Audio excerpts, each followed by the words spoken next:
Here I am again! Is live-action Sailor Moon still 20 years old? Why yes, it is! And that's why I'm continuing to talk about it. It's been such an incredible experience, both watching this show and sharing it with all of you. Up until now, I've mostly kept to the positives of the journey. That's because it is primarily amazing and awesome and nearly perfect. Its storytelling is enrapturing, its characters are deep and compelling, its gags are hilarious, its music is amazing, its effects are 2004. It's part of the charm. Clearly, I love this show more than is healthy, as I've demonstrated across 4 videos. But you can't really know something until you know all sides of it, both the good and the bad. I might be this series' biggest champion, but that doesn't mean I will sit idly by and ignore what it screws up. It's time to highlight a couple of major screw-ups. It's time to get ranting! For a warm-up, let's start with this annoyance. I mentioned I love Kuroki Mio, the original villain this series adds to its repertoire of players. She's someone who's able to manipulate others through a seemingly vulnerable facade. Her duplicitousness makes her the perfect foil to the trusting Usagi. And when Act 30 ends with Usagi forgiving Mio even after Mio was forced to admit she'd betrayed Usagi, I knew this had to be leading to disaster. This is the perfect trap for Usagi, the perfect test for her idealism. I was so excited when I saw this ending. I just knew this was going to set Usagi up for a huge fall. That when she did finally realize she was being played, it was going to break her. Well, no. This never pays off, at least not as far as I'm concerned. Mio continues in the show until the end, but she only occasionally interacts with Usagi after this point. The idea is dropped so hard and so fast that it's up to the recap narration in Act 31 to say, "Oh, and then after that, everything went back to normal at school." What? How do you do that? How do you build this up only to hand-wave it away? How do you make the last shot of an episode this evil, scheming face, only for the beginning of the next episode to say, "and then everything was fine"? That is not fine! She's about to kill again! At first, it seems like the show is still going to up the ante. A few episodes later, a girl collapses in front of Mamoru's motorcycle, and guess who it is? Dun, dun, dun, dun! Bitch pudding! Now Mio's trying to seduce Mamoru and succeeds in temporarily brainwashing him. By the end of the episode, he knows she's working with the Dark Kingdom. Well, this seems like a pretty good complication too. Mamoru has no idea this girl is one of Usagi's classmates. Usagi has no idea Bitch Pudding has dark magic and has been trying to steal her man. Mio's playing both sides now. I can't wait to see the drama and intrigue that results from... oh, jeez, you already know where this is going. And that is nowhere.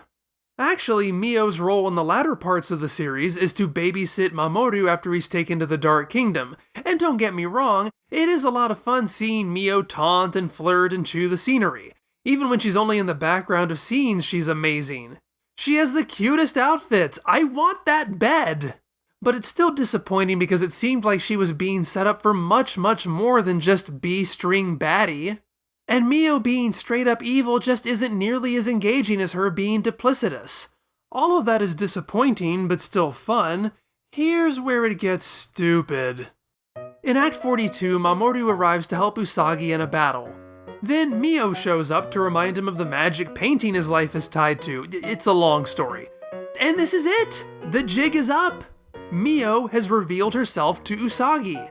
She's working for the Dark Kingdom. She kidnapped your boyfriend. She's sapping his life with a magic painting, and it gets worse the more he's around you. This is your friend, Mio. She's been playing you this whole time. What do you have to say about that, Usagi? Usagi? What do you have to say about that? Please tell me you have something to say about this. Anything? A single word? Usagi has no reaction to seeing Mio. None at all. Mio teleporting onto the scene and expositing about Dark Kingdom plans is the most normal thing in the world. That's when I knew they lost the thread here, and it still gets even worse. In the very next episode, Mio takes Mamoru to Usagi as part of a deal they arranged, and this time Usagi's all What? Mio-chan, you're working for the enemy? Girl, you're a bit late. You've already seen her. How is this a shock to you now? You're not that slow. I'd say these scenes must have been shot out of order, but even that doesn't make any sense. The deal Mamoru makes is supposed to save him from the painting that Mio talks about in her previous scene. This scene is a direct follow-up to that one. How did they screw this up so bad? And even those aren't all the ways they drop plot points with Mio. Now we have to jump back, before everything at school was suddenly alright again for some reason. When Mio turns Usagi's classmates against her, only 2 of them stand up for her, Ami and Naru. Ami is a given, but I especially like that Naru is part of this group. Given her earlier feud with Ami, and how dark Ami had brainwashed her against Usagi, it's nice to see Naru be on the right side. Despite her earlier fascination with Mio, Naru stands by her friend. That's good! And it goes even further. In private, she confronts Mio, calling out her poor innocent me act for the manipulative lying it is. And then Mio does something to her? Oh wow, what is that? Are you alright, Naru? What is she doing to you? I don't know, because it never comes up again. Actually, that's not entirely true. After Naru disappears for a few episodes, she returns to briefly stand up to Mio again. Okay, so I guess Mio didn't brainwash her or something. But when Mio politely claps back, she does so by making an oblique reference to their earlier encounter. So, the show remembers that? Naru remembers that? Naru seems uncomfortable at being reminded of it. So does she know that Mio has magic powers? Why is nobody talking about this? This is not normal. What happened? What's going on? It's amazing in a show as tightly plotted as this one that so many weird missteps and droppings of the ball could happen for this one plot thread. Mio is still a fantastic villain, and Alyssa Durbro steals every scene she's in. It's just that, with so much going on, this kinda got away from them. Nobody's perfect. Alright then, it's time to move on to the main event. When it comes to the ending of the show, I have very complicated feelings. On the one hand, it's bold, it's emotional, it's brilliant, it's heartbreaking. It challenges every core concept of the franchise as a whole. On the other hand, well, it's featured in this video, so you probably have to know where this is going to some extent. I'm not going to say a bad ending will absolutely ruin a show. I think there's more nuance to it than that. However, especially in a serialized narrative, an unsatisfying resolution to everything you followed can make the whole journey feel like a waste of time. Am I saying that's true here? Well, don't get ahead of me. Give me some time to lay all this out. I'm going to need to dig deeply into this so you can understand my experience with it. Anyway, you know the drill. Spoilers. They're a-comin'. I can feel it on the wind. Let me get you up to speed as quickly as I can. Sailor Venus has died in the most earned and heartbreaking sequence of the entire show. I cannot stress enough how beautiful and cathartic her character arc is. But that's not the only development. Zoisite has died, Kunzite has died, Nephrite has kinda died but then came back as the second half of Motoki's buddy comedy duo. I don't really understand it. He's working on becoming a better person. He also might have a crush on Ami. Usagi has been struggling to keep Princess Sailor Moon in check. Metalia has gotten so strong that even Queen Beryl can no longer control her. But it's okay because Mamoru absorbs Metalia so he can then kill himself and her with him. Unfortunately, that doesn't work, as Metalia possesses him and turns him evil. Yeah, it turns out that letting the ultimate evil have a slumber party in your body is in fact a bad plan. Who knew? Even Usagi saw this coming, and she's an idiot. Got all that? Good. As Mamoru's first act of villainy, he straight up murders Mio as she begs for her life. Usagi's all, no, don't, stop, but to no avail. Dun, dun, dun, dun! Bitch pudding! Realizing there's no way to bring Mamoru back, Sailor Moon has to make the most difficult decision of her life and impales Mamoru on his own sword. Again, I'm crying. And that brings us to the final act. Metalia's dead, so we're kinda done here, right? Well, you remember how Princess Sailor Moon's whole thing is that in her grief over Endymion dying, she destroyed the moon and the earth? And remember how she's now a vengeful spirit and has been insisting throughout the entire series that she only cares about being with Endymion? Well, maybe that's another reason it's not the best idea, Mamoru, to put the final boss in you and force Sailor Moon to kill you.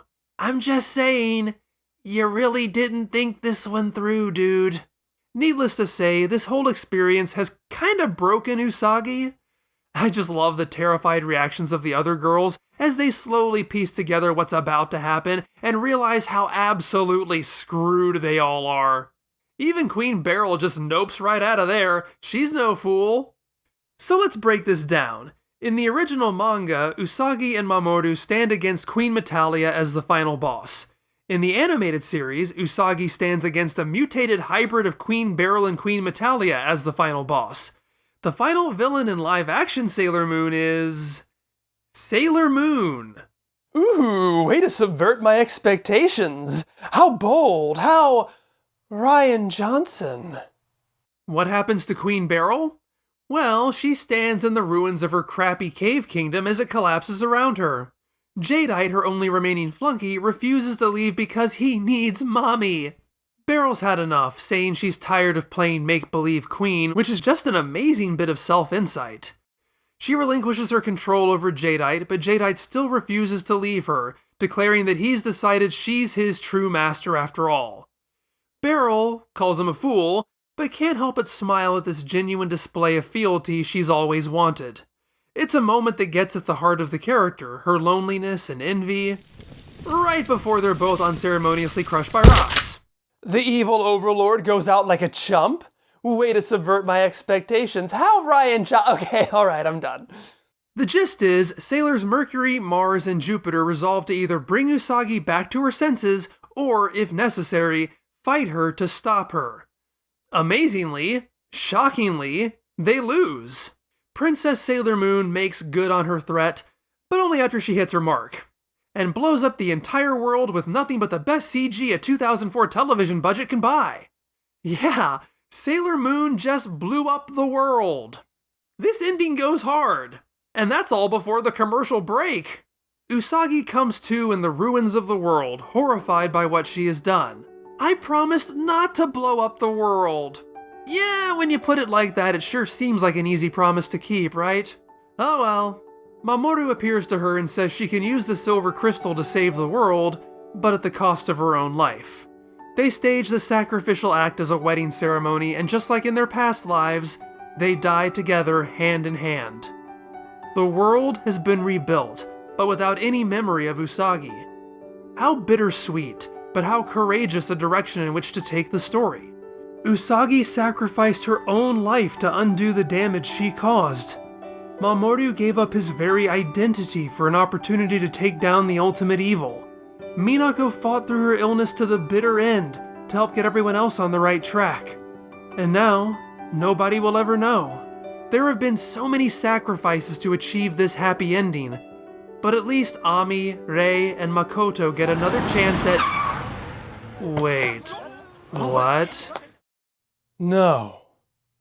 They wouldn't. They couldn't.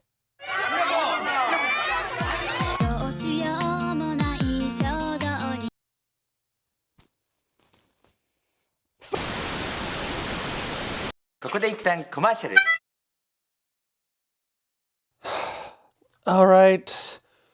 Where were we? Betrayal! What? Betrayal! Betrayed me! Yeah, that about sums it up. After spending the entire series building up to Minako's death, the strongest and most important emotional beat of the show, she's back now. She's just back, like nothing ever happened. There she is. She's fine. She's totally fine. How do you take a gripping, pulse-pounding finale and ruin it in a single image? How do you make a decision so completely antithetical to the story you've been telling? I'll be honest, the first time I watched this, the show ended right here. I pretty much stopped paying attention after this point. I was just so angry. and this moment overwrote every other memory I had of the episode. But anyway, let's get through to the end so I can talk about this.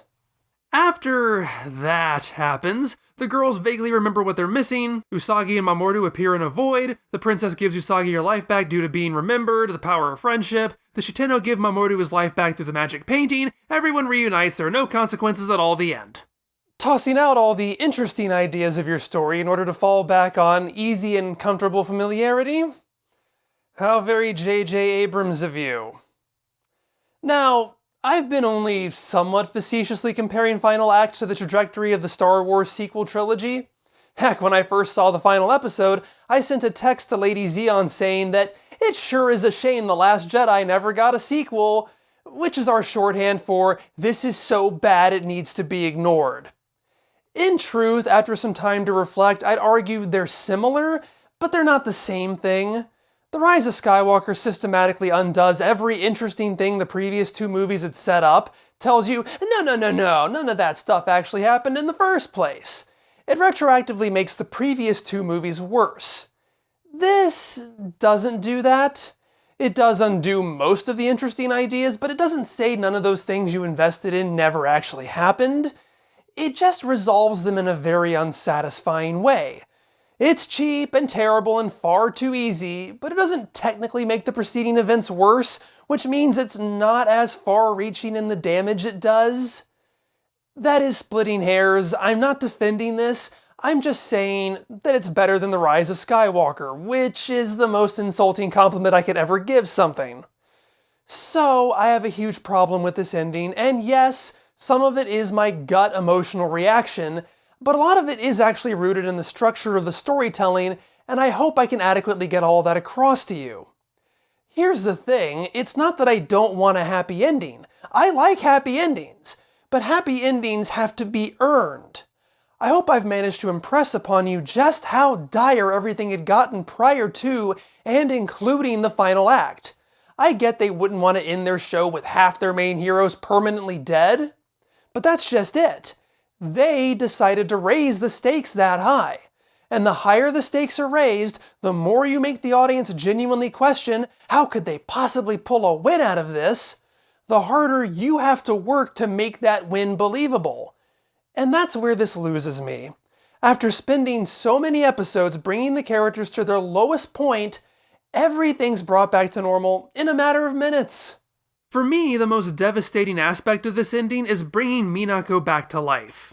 Like, I know they want that final image of the 5 girls together. It'd be really weird with only 4 of them. But she really needed to stay dead. And I know what you're thinking. Come on, this is Sailor Moon. Did you really think they were going to kill Minako permanently? Yes, I did. Is that so crazy? This is a completely self-contained continuity. There are no future story beats to account for. They don't need to keep her around. I've compared her to Barai from Zyuranger. He stays dead. If the kids' show for boys can kill off its hero, then this show can do it too. And remember, the show chose to kill her off. They didn't have to do that. It was the right choice, but the show could have just as easily resolved Minako's character arc by her deciding she wants to live, getting the surgery, and having everything work out all right. They decided to kill her off. They decided they wanted that hard-hitting emotional punch to the gut. So, yeah, to undo it so cheaply, so easily, is a huge betrayal. Remember, I cried when she died. That's what the show wanted me to do. I have never felt so much like a show was pointing and laughing at me for getting emotionally invested in the story they were trying to tell. I have never felt so stupid for caring. Sure, narratives bring characters back from the dead all the time, probably far too often. As I see it, if you're going to kill a character off and then you decide to bring them back, it better be for a good reason. And it better feel like mountains had to move to accomplish it. Otherwise, what sting doth death have? This is such a nothing moment that it's never even acknowledged. Not by her friends, not by her, she's just back. These life or death stakes have carried the entire show, and the show doesn't even care that she's back. What is that? This is the weird thing. It's been both too long and not long enough since she died. The opening sequence gets updated for all of one episode before Minako comes back to life. That's hardly enough time to even miss her. But at the same time, her role in the show is definitively over. Her dramatic tension is resolved. The story is not about whether she lives or dies anymore. The show has moved on to more pressing concerns. The tension now is, what's going to happen to Usagi? Is Usagi going to live or die? Are Usagi's friends going to remember Usagi?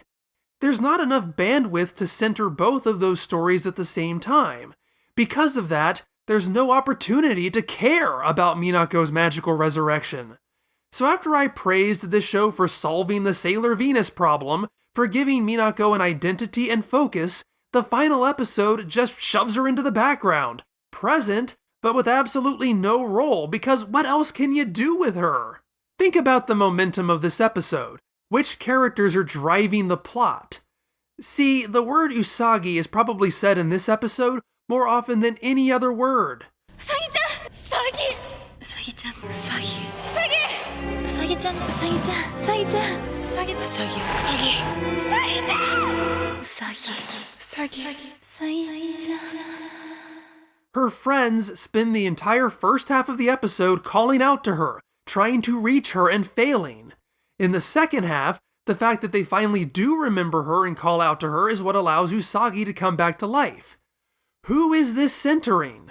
It's Ami, Rei, and Makoto.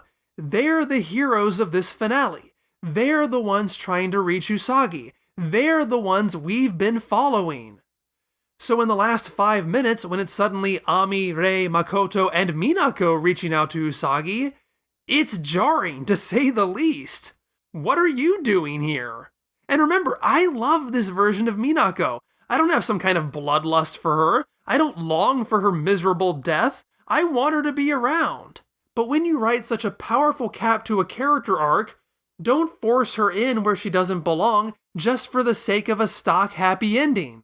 Sometimes you have to know when to let go. It's an insult to her journey to undo it so meaninglessly. And again, I know what you're thinking. How would I even justify not bringing Minako back to life? The Silver Crystal fixed the world. It revived Ami, Rei, and Makoto. Why would Minako not be included? And to that I say, why would she be included? Usagi didn't kill her. What is the Silver Crystal even doing here? I thought it was basically performing a cosmic Control Z, undoing what the Silver Crystal had just done. That would certainly be logical, but maybe we're going back a few more days. If that's the case though, wouldn't Minako still be suffering from wilting anime girl syndrome and end up dying again? I guess I'm supposed to believe it's just fixing everything in the most convenient fashion, right? It's making the world wonderful and good and getting rid of all evil and bad vibes. That's something the Silver Crystal can do, huh? So, why doesn't Nephrite come back to life? See, he actually was killed by the Silver Crystal. We specifically see him get wiped out. But no, he's dead with the other Shiteno at the end because it would be weird to not have all 4 of them together. I hope you weren't invested in that whole Nefukichi plot, interested in where that Nephrami ship was going, because the answer is nowhere. I was dubious from the beginning of bringing Nephrite back to life as a normal guy, but I was at least willing to go along for the ride, see what story they wanted to tell with it. But I guess they didn't have one. Thanks for wasting my time. So now you're telling me that the Silver Crystal can restore someone to life whose death had nothing to do with the Silver Crystal, but it can't bring back someone whose death was directly caused by it? Or are you telling me that Usagi had to specifically and individually restore every single thing on Earth, and since she never knew that was Nephrite, he got left out? Well gee, if the world is restored based solely on Usagi's perspective and knowledge, this new world's gotta be a pretty small place. But given this is 2004, and Usagi can fix any catastrophe as long as she's familiar with it, I have to ask, why didn't you stop 9/11, Usagi? Why didn't you stop those planes? Did you want the terrorists to win? This is so dumb. See how the things that don't make sense keep piling up the more you think about it? I'm going to have to go into comparison mode again for just a minute. While the scale of destruction here is much larger in this version than in any other, this ending reminds me the most of the way the 90s animated version ends this story. Like with this one, that also has a rocks fall, everyone dies, but Silver Crystal makes it all better ending. And yeah, I'm not the hugest fan of the mystical Silver Crystal being able to magically fix everything. It makes things too easy. I'm also not a fan of how fast and loose this franchise plays with reincarnation. The premise of the series is the girls dying, but being reborn as new people in new lives who eventually come to learn of who they had once been. Oh, but sometimes when you die, you just get plopped down exactly where you were before, in the same life, at the same age, as if you had an extra life in a video game. But I digress. I may have some slight issues with the animated ending, but it nails what it sets out to do, and it does that by focusing on one idea: Usagi's wish to be a normal girl.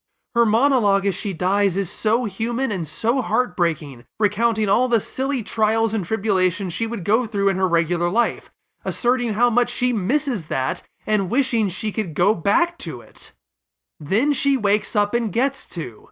And even this ends on a melancholic note, as nobody remembers anything anymore. There is some consequence. It's undone within 2 episodes, but eh. But it's also a message of hope.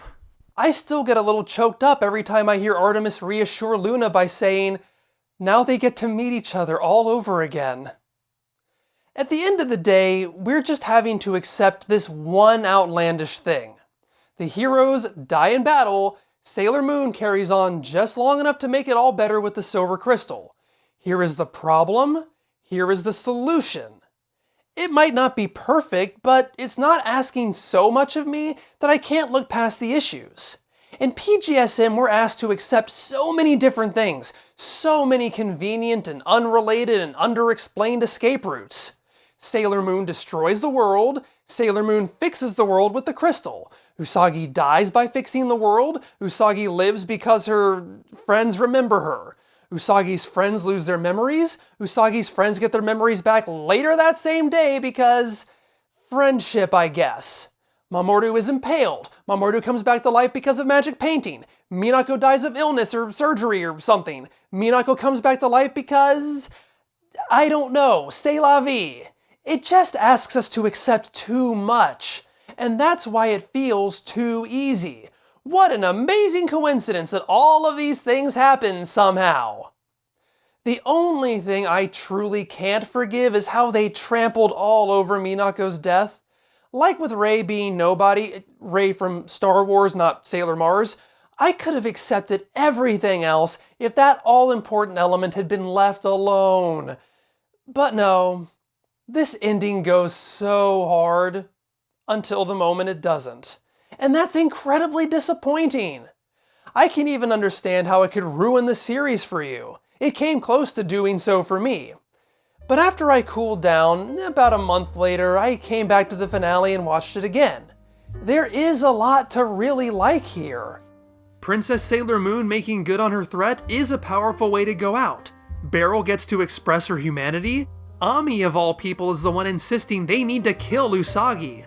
I love the girls manifesting their weapons in the final battle. It's so badass. I love this desperate line read. I love the audience fake out where we think Usagi is returned, but it's just Naru. I love the fact that Ami's reaction to that being Naru tells us all we need to know about what's happened without a single line of dialogue. I even love the final moments of the show. I'm thrilled to see the girls reunited, running towards each other. I love the shot of Mamoru and the kitties looking on proudly.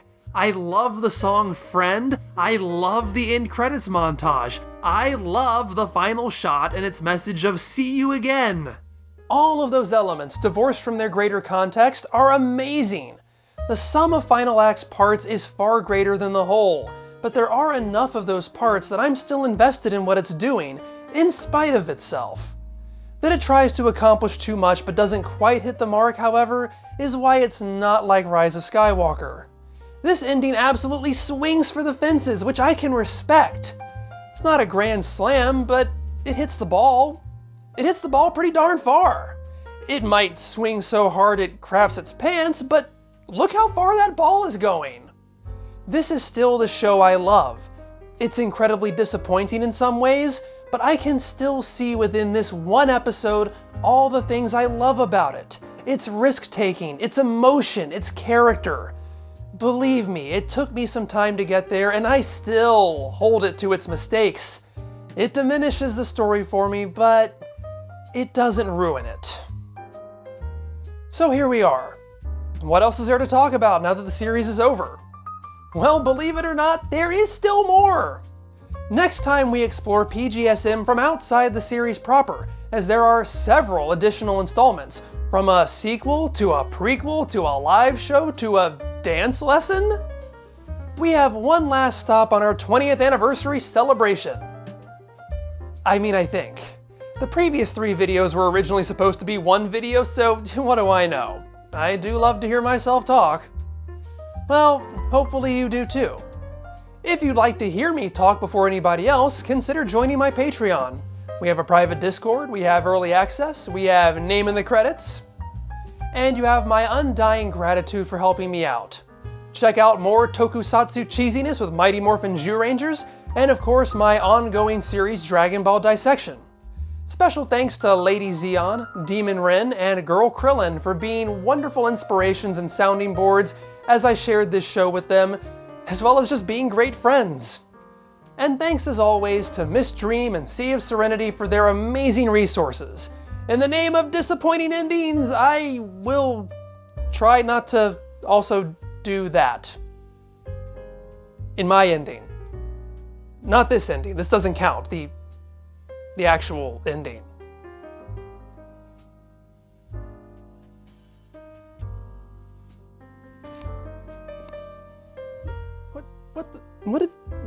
What are you caught on?